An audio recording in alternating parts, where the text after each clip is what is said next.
E falando em janela, tivemos aí nessas últimas horas e estamos tendo, de uma forma geral, muitas informações relacionadas a John Arias, amigo. É John Arias, é Nicolás Otamendi, é Douglas Luiz. Até brinquei, né, para quem acompanhou o programa de hoje, sobre essa situação. O vascaíno olha para 2026 e se ilude.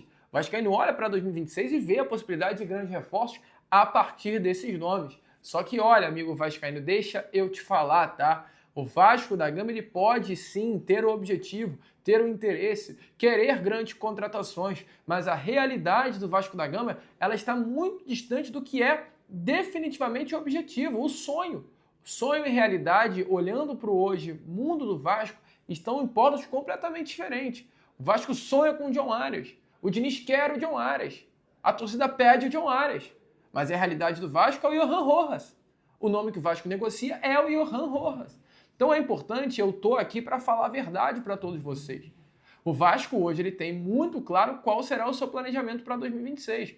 O Vasco hoje ele tem muito claro por onde ele o traçamento de mercado e qual peça ele vai querer contratar, qual tipo de reforço que o Vasco quer.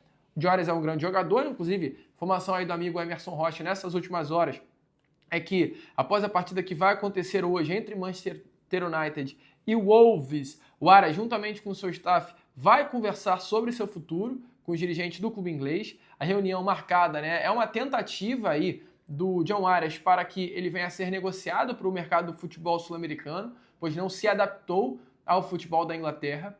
Só que, amigo, a situação é a seguinte: há um polo muito grande também entre o retorno do John Arias ao futebol sul-americano e uma chegada ao Vasco. Cara, volta a repetir, pode acontecer, é claro que pode. Mas o vascaíno em si ele tem que saber trabalhar com a realidade. O Vasco hoje é um clube que não tem peso para contratar John Arias. Eu não estou falando com relação à camisa, não estou falando com relação ao tamanho do Vasco da Gama, mas estou falando com relação a uma realidade financeira, estou falando com relação a um projeto futebolístico. O Vasco é uma equipe que nem sequer conseguiu chegar a uma Libertadores, isso pesa, vascaíno. O Vasco é uma equipe que não vai disputar a principal competição de clubes. Como o Vasco quer ter um dos principais jogadores do continente hoje, que é o John Arias, jogadoraço de seleção colombiana, no seu elenco, se o Vasco não disputa a principal competição de clubes da América do Sul. Sendo que no Brasil tem Flamengo e Palmeiras interessado no John Arias. Então, cara, é bom você estar aqui, porque é chato às vezes eu falar dessa forma, mas é importante para você entender. É um nome que o Vasco quer, é um nome que o Vasco gostaria de contar no elenco, mas é um nome muito difícil de chegar ao Vasco da Gama por todas essas situações. Respeito muito a informação do Emerson Rocha, a informação já tinha sim que hoje o Arias seria um dia D para o jogador, olhando esse retorno ao futebol sul-americano, só que um retorno ao futebol sul-americano e uma chegada ao Vasco são complexos, são polos, né? São mundos completamente diferentes. A ver, tudo pode acontecer, mas a informação hoje, eu volto a repetir o que eu venho falando, está sobre Alan Saldívia e Johan Rojas. Show? E para fechar, vamos falar um pouquinho sobre SAF, vamos falar um pouquinho sobre Marco Lamáquia.